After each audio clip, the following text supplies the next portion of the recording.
Hello and thanks for joining us on Chicago Tonight. I'm Brandis Friedman. Here's what we're looking at. Northwestern's Ryan Field is getting a controversial makeover. We hear from the mayor who cast the deciding vote. Chicago has started limiting migrants to 60 days in shelters. Our Spotlight Politics team weighs in on what that looks like. Ready to receive my bachelor's degree from Northwestern University. And a historic day for Northwestern University's newest graduates. Now to some of today's top stories. If you live in Cook County and were impacted by severe rain and flooding earlier this year, you may be eligible to receive federal assistance. President Joe Biden today approved Governor J.B. Pritzker's request and signed a disaster declaration. It allows FEMA to offer individual assistance for Cook County residents who were impacted by September's severe weather. Residents who qualify could receive grants for temporary housing and home repairs or low-cost loans to cover uninsured property losses. This program supplements the funding provided by the state when Governor J.B. Pritzker issued a state disaster proclamation last month. An iconic Southeast Side seafood restaurant suffers extensive fire damage today. The Chicago Fire Department responded to a fire this afternoon at Calumet Fisheries. The roof and upper area of the building were damaged. The business is just reopened Saturday after it was closed by the Chicago Department of Public Health following a failed health inspection. Cause of the fire is still unclear. No reported injuries. Jurors in the corruption trial of Ed Burke hear evidence of the former alderman's alleged attempt to extort Burger King owners. Shukat Danani testified today. He's the co-CEO of the Danani Group, which owns around 150 fast food restaurants across Illinois. Prosecutors allege Burke used the company's permit request to remodel a Burger King in his ward as a way to leverage more business for his property tax law firm. Danani testifies that during their meeting, Burke mentioned, unprompted, that he owned a, quote, very successful law firm, leading him to believe that giving Burke his business might make obtaining that permit easier. We'll have more on today's proceedings with our Spotlight Politics team later in the program. The annual Chicago Thanksgiving Parade will kick off its 89th year on Thursday. Spectators can watch helium balloon characters, cultural groups, and other performers march along State Street from Ida B. Wells Drive to Randolph Street beginning at 8 a.m. The event is free, but for a $70 admission fee, viewers can enter the VIP zone to watch the performances. For details on how to watch the parade from home, visit our website. Up next, one-on-one with Evanston's mayor following last night's vote on Ryan Field, right after this. Chicago Tonight is made possible in part by Alexandra and John Nichols, the Jim and Kay Mabey family, the Polk Brothers Foundation, and the support of these donors.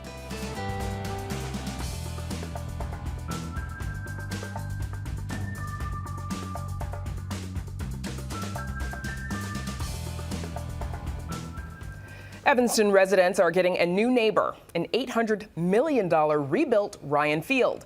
Evanston City Council voted yes on the field revamp and on a controversial zoning change to allow concerts. Mayor Daniel Biss cast the tie-breaking vote in favor of Northwestern University's pitch. And Evanston Mayor Daniel Biss joins us now. Welcome back, Mayor. Good to see you. Great to see you, Brandis. So you today sent a 2,400-word letter to your residents explaining your decision-making process. I did read every word. Why did you feel the need to explain that process in such detail? Well, this was a controversial decision. It was something that a lot of people had a lot of opinions about. We heard from many hundreds of people on all sides of the issue, and I just felt that I owed it to people to explain the different considerations that I brought to bear before making my decision. Ultimately, I felt this was a historic opportunity for our community to have an enormous investment in a state-of-the-art facility, to have cultural events that will bring people to our community and bring people together, and fundamentally to restructure the financial relationship between Northwestern and the city of Evanston with a historic new level of support, well over $100 million. So let's get into some of that controversy. One of the most controversial parts was the zoning change for the 6 concerts. Why vote to allow the concerts? Because many people believe that the stadium, if it can get built without the concerts, and that the assertion to the contrary, as Northwestern had said, that they couldn't go forward without the concerts, that was a bluff. Well, all kinds of people had different opinions. Not right? Northwestern, excuse me, but yes. Some people who thought the concerts would be wonderful. They would bring people to the community, that there was a lot of support from small businesses who felt like, hey, in the wake of the pandemic, we've lost office workers in our office buildings, and we need customers, which will come from people coming to town for other reasons.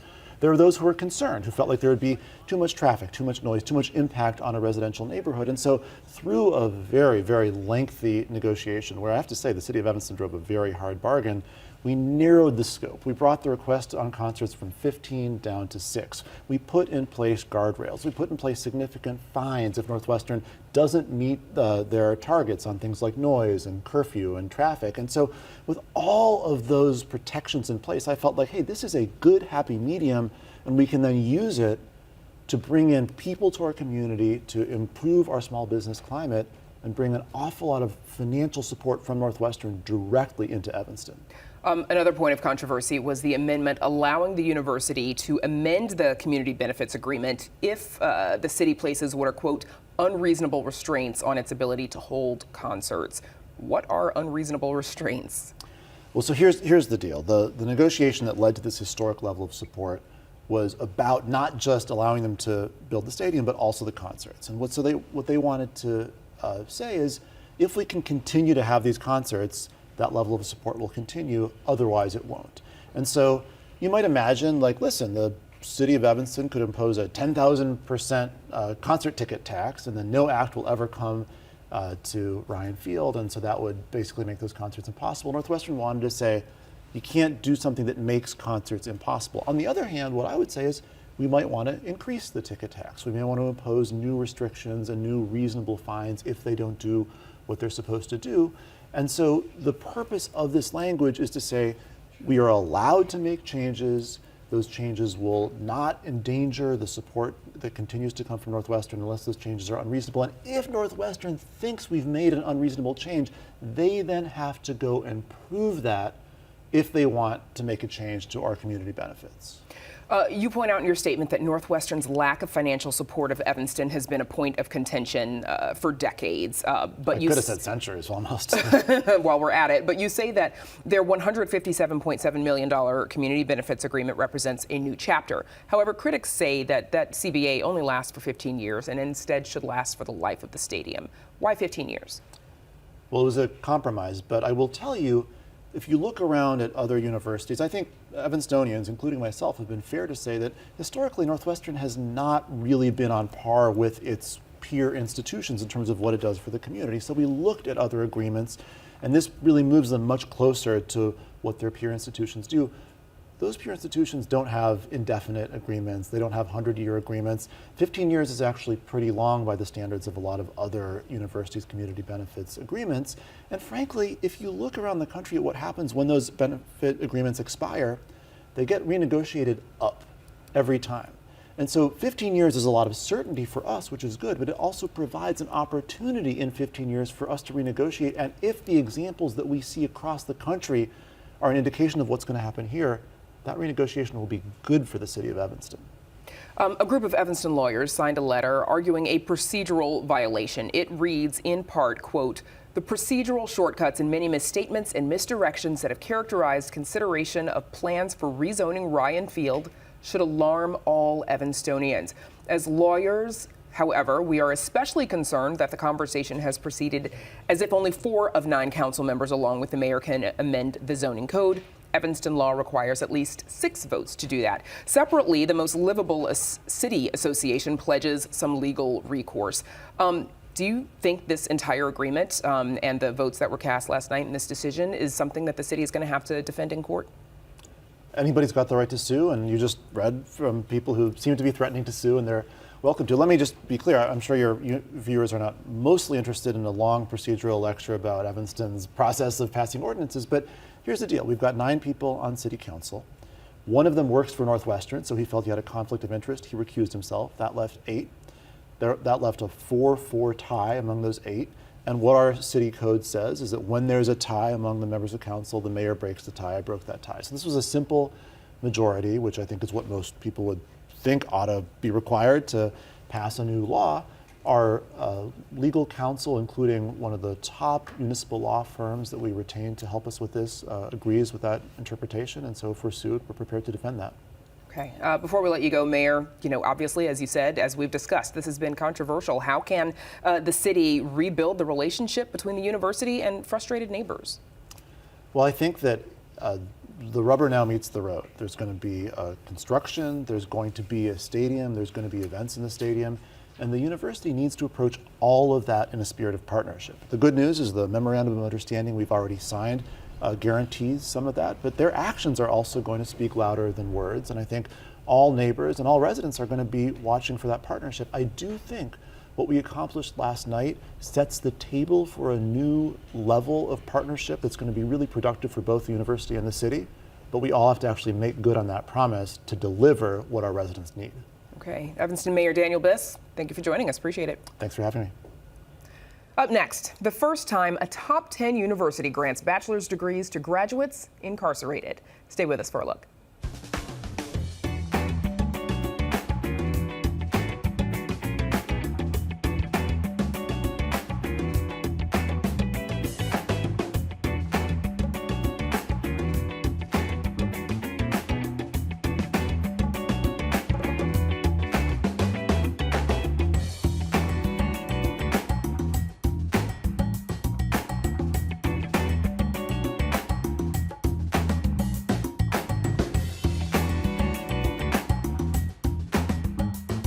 The men you're about to meet have been called many names, mostly inmate, but they've also been called student, scholar, author, and now college graduate, history maker. Last week, the Northwestern Prison Education Program graduated its first cohort, with more on the way. The first graduates in custody in the entire United States of America to earn a bachelor's degree from a top 10 university. It's not graduation season, but that's not the only reason today was a long time coming for this class of 2023. 5 years ago, this moment right here, I definitely wouldn't have foreseen it. Last week, We first met Bernard McKinley and his 15 classmates a year ago, midway through their last year at Northwestern. I don't want to pay these taxes, I want to be free. Professors and teaching assistants making the regular trip to Stateville Correctional Center near Joliet for classes. In between classes, students doing the work behind prison walls. This cohort survived the pandemic. They did, physics by correspondence. We had staff driving boxes to and from. It's really a community grassroots effort. Demetrius Crichton. During their ceremony, a clear celebration in a place where there is often little to celebrate, each graduate gave a 2-minute speech. This moment is the culmination of literally 30 years of people pouring into me, demonstrating what they've learned. When you come to prison, you're going to get an education no matter what, I guarantee it. But it's up to the lawmakers which education you get. And how they intend to use it. After all the harms you committed in your life, you think you deserve hope, purpose? One of the graduates is 44-year-old Andre Patterson, who used his lessons in performance to make his point. I really wanted to convey the challenges that I had to personally overcome, but along the way, while I was facing those personal challenges, I kind of had a realization that I wasn't going through this just for me. I'm going through this for all of us, my community here, but also the community on the outside. Patterson grew up in Evanston, in the shadow of Northwestern University, never thinking he would someday hold a degree from the elite institution. Though he does today, it's not the diploma he's most proud of. These aren't the things that's the most significant to me. This achievement it's a significant achievement, but it's the journey to get here, and it's the potential possibility of what I can contribute. Another show of how exceptional scenes like this are. Renowned author and journalist Ta-Nehisi Coates served as commencement speaker. I read someone here was, coping with stage 4 prostate cancer as they went through the program,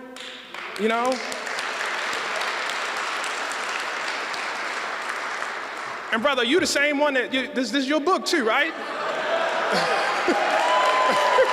Telling the men how much he can relate to where they come from. And I knew I had to come because I don't know you, but I know you. I don't know you, but I love you. Throughout the ceremony, there were multiple cheers for one person in particular. We love you. Jennifer Lackey. Professor Lackey. Professor Jennifer Lackey.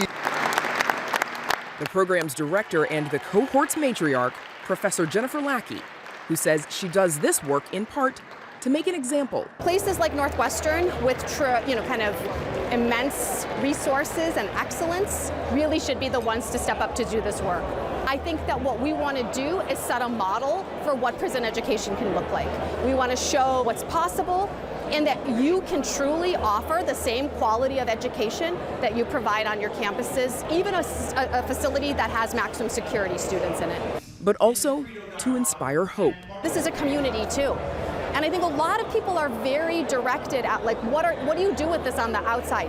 This is a space too where there are lives being lived, and being able to bring mentors and tutors and TAs to this space is life-changing for many of the men here in this community and for their children and mothers and loved ones back home. While some of these men may only apply their degrees from inside prison, others will return to their communities. Bernard McKinley is one of them, going home in March after 19 years in prison. This is what equal opportunity looks like.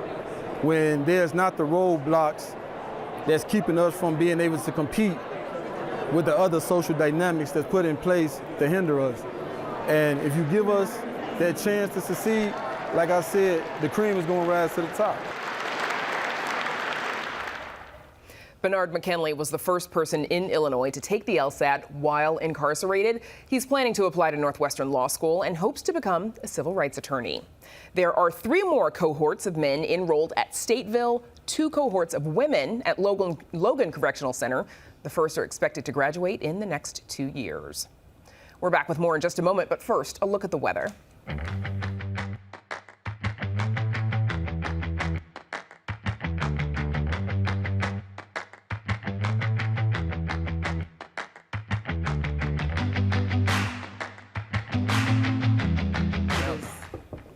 Jurors hear evidence of the second of 4 criminal schemes prosecutors say former Alderman Ed Burke was involved in. Meanwhile, a new state law brings further accountability to keep Illinois politicians from abusing their office. And Chicago has started limiting migrants to 60 days in shelters. Here with all that and more is our Spotlight Politics team, Heather Sharon, Amanda Vinicky, and Paris Schutz. So jurors heard evidence today, as we mentioned, of former Alderman Ed Burke's alleged attempt to extort Burger King owners. Heather, what is this all about? Well, this is the original charge levied against Alderman Ed Burke. He's accused of essentially shaking down the owners of several Burger King restaurants in Chicago, one specifically in the 14th Ward, which was represented by Alderman Ed Burke for 54 years. They wanted to renovate that restaurant, and Ed Burke wanted their property tax appeals business. And according to prosecutors, he linked the two in a series of meetings that he didn't know were being surveilled by the FBI as they honed in on the very powerful alderman. Now, we have not finished hearing the testimony about this particular scheme in which his longtime aide, Pete Andrews, is also charged. And the defense has said, look, it was not a crime for Ed Burke to work as a property tax attorney at this point. It was not a crime for him to try to solicit business from these people. Now, prosecutors are going to say it was a crime because he held up a permit that they needed to do the work, and that's where extortion came in. So there was also a continuing discussion of Burke's alleged attempts to extort the Field Museum in 2017. Paris, what do we know about Deborah Beckin's experience with Burke? That it was pretty frightening. So Deborah Beckin, on behalf of the Field Museum, on the phone with Ed Burke, and he's audibly upset that his preferred intern candidate did not get hired, the daughter of Terry Gabinski, his longtime friend. And he says, well, I suppose you're going to ask something of me now. You know, in his gruff kind of demeanor, he's cutting her off because, yes, she wanted to go to the chairman of the Finance Committee to try and influence the Park District Board to approve a rate hike for the Field Museum.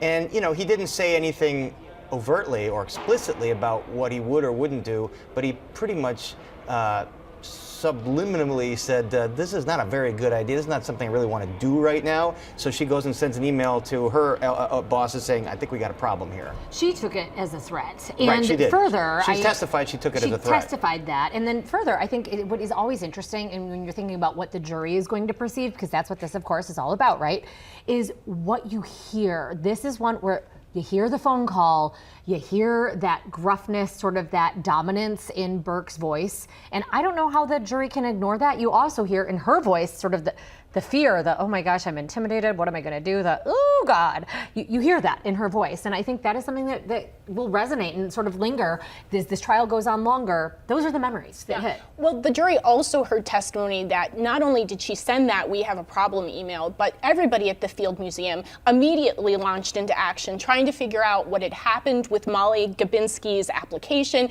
and what could they offer Burke to mollify him, because they were terrified that he was going to hold up the proposed admission fee hike that they desperately needed. Like a scholarship or something Right. in your name, the Well, Ed Burke and Deborah internship. Beckin put in an email, we need to offer him a mea culpa prize. And it was clear that they knew that Burke was angry and that he essentially wanted something to make it better. And what's interesting here is that Burke had no authority over this price hike for the Field Museum, none. But they knew that if he went to reporters, he could gum it up, or he could introduce something to the city council and make it impossible. And another interesting thing for me is also that, again, similar to House Speaker Michael Madigan, who has also said he didn't do anything wrong, as did Burke, over an internship. These are really powerful, successful career politicians, know the rules, and it is astounding to look at some of this and see sort of just the piddly, stuff. exactly. But it begs the seems question. like it's a matter of wielding that power. Right. If I let this little thing go, then other big things are going to get out of my hands It as begs the well. question, if it was that, then what else did Madigan and Burke utilize this kind of alleged behavior for? A lot, probably. So you mentioned Madigan. Speaking of being accused of abusing your office, Amanda, there's a new state law that prohibits politicians convicted of a felony or certain types of crimes from holding state office. How is this different from existing laws? Well, it's just fascinating. I mean, I'm not sure that Speaker Madigan, regardless of whether he's convicted or not, has any either aspirations or hopes from voters of returning to office. But I mean, by state law, what had been the case is that if you have one of these convictions, bribery or certain other felonies, you couldn't run for municipal office. So there would be no chance of becoming mayor or a spot on the city council. But you could run for a seat in the General Assembly. You could run for governor. And this is a law that changes that. It's not just if you have any sort of felony conviction. It is if it is something that occurs when you are an elected official. So if you are a sitting member of the General Assembly, if you are the governor and you commit if you do something felonious and you are convicted of that, then you would no longer be able to hold any other elected state office, municipal or state. And we know that these things have happened. Oh, People yeah. have been convicted Oh, yeah. in office. So meanwhile, there are some migrants who've been staying in city-run shelters since 2022. They're going to have to find permanent housing by mid-January. They'll also no longer be able to receive state-administered rental assistance. Heather, what options will they be left with? Very few. And this is part of a new approach announced last week by Mayor Johnson and Governor Pritzker to the crisis. It is coupled with what both the governor and the mayor say will be intense case management services to help these people find somewhere to live, to get work permits, and to get jobs. I think the question is, can they make that work? Or in mid-January and then again in early spring, are we going to see thousands of migrants put out of city shelters with nowhere else to go? And I think, the Johnson administration says that they are confident that they have a plan that will keep that from happening. I think there are real concerns about whether this is going to supercharge Chicago's unhoused population. And let's be clear, these people are exceedingly vulnerable. They could be victims of crime, and they could potentially be exposed to very cold temperatures. We heard Governor Pritzker say last week that he did not want to see people freezing to death on the Chicago streets, and that gives you a sense of sort of where we are at this moment in the crisis. Paris, 30, 45 seconds left. What impact could this have on the crisis? Well, I mean, there are limited spaces for migrants, so it sort of frees up space after 60 days, although the mayor has said we're not going to just kick you out on the street, but this is sort of the schedule we want to stick to. Also, on a political level, it's a shift in messaging for Mayor Johnson, who has taken some feedback from African-American community, even Latino and white community, that, like, we can't just have a blank check. We want to open our hearts, but there's got to be limits. In the past, he has said, we need to do everything we can. Now it's kind of a shift in messaging. We can't do everything, so we're going to have some strict guidelines here. Put some guidelines around it. Okay, that's Spotlight for this week. Amanda Venicky, Heather Sharon, Paris Schutz. Thanks, gang. And that is our show for this Tuesday night. Don't forget to stay connected with us by signing up for our daily briefing. And you can get Chicago Tonight streamed on Facebook, YouTube, and our website, WTTW.com/news. You can also get the show via podcast and the PBS video app. And join us tomorrow night at 5:30 and 10 for a special edition of Chicago Tonight Black Voices. Now, for all of us here at Chicago Tonight, I'm Brandis Friedman. Thanks for watching. Stay healthy and safe, and have a good night.